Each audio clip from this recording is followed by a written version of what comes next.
Indian രാഷ്ട്രീയത്തിൽ പ്രത്യേകിച്ച് ഉത്തരേന്ത്യയിലെ രാഷ്ട്രീയത്തിൽ കാണുന്ന ഒരു പ്രവണതയുണ്ട്. ഇന്നത്തെ കോൺഗ്രസ് നേതാക്കളായിരിക്കും നാളത്തെ BJP നേതാക്കൾ. ഇന്ന് രാവിലെ കോൺഗ്രസിൻ്റെ പരിപാടിയിൽ പങ്കെടുക്കുകയും കോൺഗ്രസിനോടൊപ്പം നിൽക്കുകയും ചെയ്ത നേതാക്കൾ രാത്രിയാകുമ്പോൾ വൈകുന്നേരമാകുമ്പോൾ BJPയിൽ ചേരുന്ന അവസ്ഥ നാം എത്രയോ കണ്ടതാണ്. ലോക്സഭയിലെ MPമാരിൽ 200-ലധികം BJP MPമാർ കോൺഗ്രസിൽ നിന്ന് വന്നവരാണ്. ഇന്ത്യയിലെ വിവിധ സംസ്ഥാനങ്ങളിലെ മുഖ്യമന്ത്രിമാരിൽ മുൻ കോൺഗ്രസ്സുകാരുണ്ട്. ഉദാഹരണത്തിന് അസം മുഖ്യമന്ത്രി. വടക്കിഴക്കൻ സംസ്ഥാനങ്ങളിൽ നാം കണ്ടതാണ്. BJPക്ക് ഒരു സീറ്റ് പോലും നിയമസഭയിലേക്ക് ലഭിച്ചില്ല. പക്ഷേ കോൺഗ്രസിൻ്റെ MLAമാർ പാർലമെന്ററി പാർട്ടി മുഴുവൻ അതേപോലെ BJPയിൽ ചേരുകയും BJP സർക്കാർ രൂപീകരിക്കുകയും BJPയുടെ മുഖ്യമന്ത്രിയാകുകയും ചെയ്ത കാഴ്ച നാം കണ്ടതാണ്. ത്രിപുരയിൽ കോൺഗ്രസിൻ്റെ PCC പ്രദേശ് കോൺഗ്രസ് കമ്മിറ്റി അങ്ങനെ തന്നെ BJP ആവുകയും BJP ത്രിപുരയിൽ ഭരണം പിടിക്കുകയും ചെയ്തത് നാം കണ്ടതാണ്. കേരളത്തിലെ കോൺഗ്രസ്സുകാർ എപ്പോഴും പറയാറുണ്ട്, നോക്കൂ ത്രിപുരയിലേക്ക് നോക്കൂ, ത്രിപുരയിലേക്ക് നോക്കൂ എന്ന്. അവിടെ CPM ഉണ്ടോ, CPM തോറ്റില്ലേ എന്ന്. എങ്ങനെയാണ് തോറ്റത് എന്ന് മാത്രം അവർ പറയില്ല. അവരോട് മാധ്യമപ്രവർത്തകർ അത് ചോദിക്കുകയും ചെയ്യാറില്ല.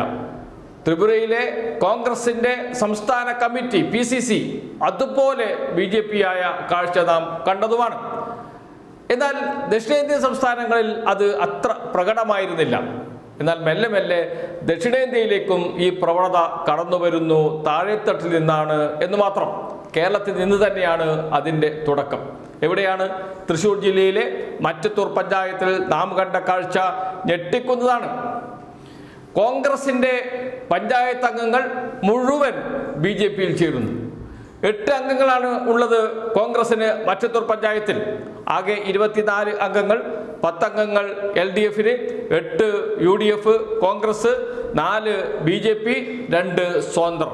ഇങ്ങനെയാണ് കക്ഷിനില. അതിൽ 8 കോൺഗ്രസ് അംഗങ്ങൾ BJPയിൽ ചേരുന്നു. ഒന്നടങ്കം ഒരാൾ പോലും മാറാതെ BJPയിൽ ചേരുന്നു.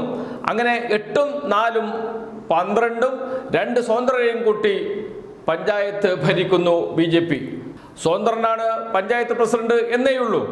ഭരണം BJPയുടെ കയ്യിലേക്ക്. കോൺഗ്രസിൻ്റെ അംഗങ്ങൾ മുഴുവൻ 8 പേർ BJPയിൽ ചേരുന്ന അവസ്ഥ മറ്റത്തൂർ കണ്ടതാണ്. മറ്റത്തൂരിലെ കോൺഗ്രസ് നേതാക്കൾക്കെതിരെ നടപടിയെടുത്തിട്ടുണ്ട് DCC.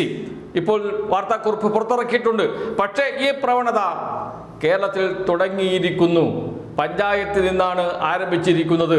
നാളെ അത് മുനിസിപ്പാലിറ്റികളിലേക്കും കോർപ്പറേഷനുകളിലേക്കും പിന്നെ നിയമസഭയിലേക്കും എത്തുമോ എന്നതേ ഇനി അറിയാനുള്ളൂ. മറ്റൊരു സംഭവം കൂടി ഉണ്ടായിട്ടുണ്ട്. അത് നേരെ തിരിച്ചാണ്. കുമരകത്ത് BJP കൈകൊടുത്തു, കോൺഗ്രസ് UDF ജയിച്ചു. കുമരകത്ത് BJPക്ക് കൈകൊടുത്ത് പഞ്ചായത്ത് പിടിച്ച് UDF അട്ടിമറിച്ചത് വലിയ ഒറ്റക്കക്ഷിയായ LDFനെ. കുമരകത്ത് നിന്നുള്ള വാർത്തയാണ്. കുമരകം പഞ്ചായത്തിൽ കോൺഗ്രസ് BJP സഖ്യം. UDF സ്വതന്ത്രൻ AV ഗോപി പഞ്ചായത്ത് പ്രസിഡന്റായി തെരഞ്ഞെടുക്കപ്പെട്ടു. നിലവിൽ LDF 8, UDF സ്വതന്ത്രനടക്കം 5, BJP 3 എന്നിങ്ങനെയാണ് കക്ഷിനില. LDFലെ KS സലിമോനാണ് മത്സരിച്ച്. UDF സ്വതന്ത്രൻ AP ഗോപിയുടെ പേര് നിർദ്ദേശിച്ചത് BJP parliamentary party leader PK Sethu. UDFലെ സലീമ ശിവാത്മജൻ പിന്താങ്ങി. 2 പേർക്കും 8 വീതം വോട്ട് ലഭിച്ചതോടെ നെറുക്കെടുപ്പ് നടത്തി. AP ഗോപിക്ക് നറുക്ക് വീഴുകയായിരുന്നു.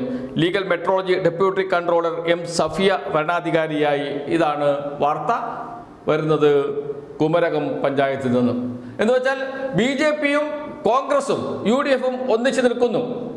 സ്വതന്ത്രനെ പഞ്ചായത്ത് പ്രസിഡന്റ് സ്ഥാനത്തേക്ക് നിർദ്ദേശിക്കുന്നത് BJP അംഗം, പിന്താങ്ങുന്നത് കോൺഗ്രസ് അംഗം. നാം കണ്ടതാണ് കുമരകം പഞ്ചായത്തിൽ. ഇനിയിപ്പോൾ കോട്ടയം DCCയുടെ നടപടി വരുമോ എന്നതേ ഉള്ളൂ. കാത്തിരിക്കാൻ നമുക്ക് നടപടി വരുമോ ഇല്ലയോ എന്ന് സംബന്ധിച്ച്. എന്നാൽ ഇതൊരു പ്രവണതയാണ്. കേരളത്തിലെ കോൺഗ്രസ് എന്നത് നാളെ BJP ആകും. തിരുവനന്തപുരത്ത് നാം കണ്ടതാണ്. കോർപ്പറേഷനിൽ BJP ജയിച്ച 50 വാർഡുകളിൽ 41ലും കോൺഗ്രസ് 3-ാം സ്ഥാനത്ത്. പകൽ കോൺഗ്രസും രാത്രി BJPയും എന്ന് പറയാറില്ലേ? കോൺഗ്രസിന് വേണ്ടി പ്രവർത്തിക്കുന്നു, കോൺഗ്രസിന്റെ സ്ക്വാഡ് പ്രവർത്തനത്തിന് പോകുന്നു, ഒക്കെ ചെയ്യുന്നു. പക്ഷേ വോട്ട് ചെയ്യുന്നത് കോൺഗ്രസിന്. ഇതാണ് തിരുവനന്തപുരം കോർപ്പറേഷനിലും നാം കണ്ടത്. അത് കേരളത്തിൽ അങ്ങോളം ഇങ്ങോളം വരും എന്ന സൂചനയാണ്. അടിത്തട്ടിൽ നിന്ന് തന്നെ അത് സംഭവിക്കുന്നു എന്നതാണ് ഏറ്റവും പ്രധാനപ്പെട്ട വിഷയം. അടുത്ത നിയമസഭാ തെരഞ്ഞെടുപ്പിൽ വോട്ട് ചെയ്യുമ്പോൾ വോട്ടർമാർ 1000 വട്ടം ആലോചിക്കേണ്ടതുണ്ട് കൈപ്പത്തിക്ക് വോട്ട് ചെയ്യണോ എന്ന കാര്യത്തിൽ. കാരണം അപകടം വരുന്നുണ്ട്. ഉത്തരേന്ത്യയിൽ നടന്ന സംഭവങ്ങൾ കേരളത്തിലേക്ക് പടികയറി വരുന്നുണ്ട് എന്നർത്ഥം.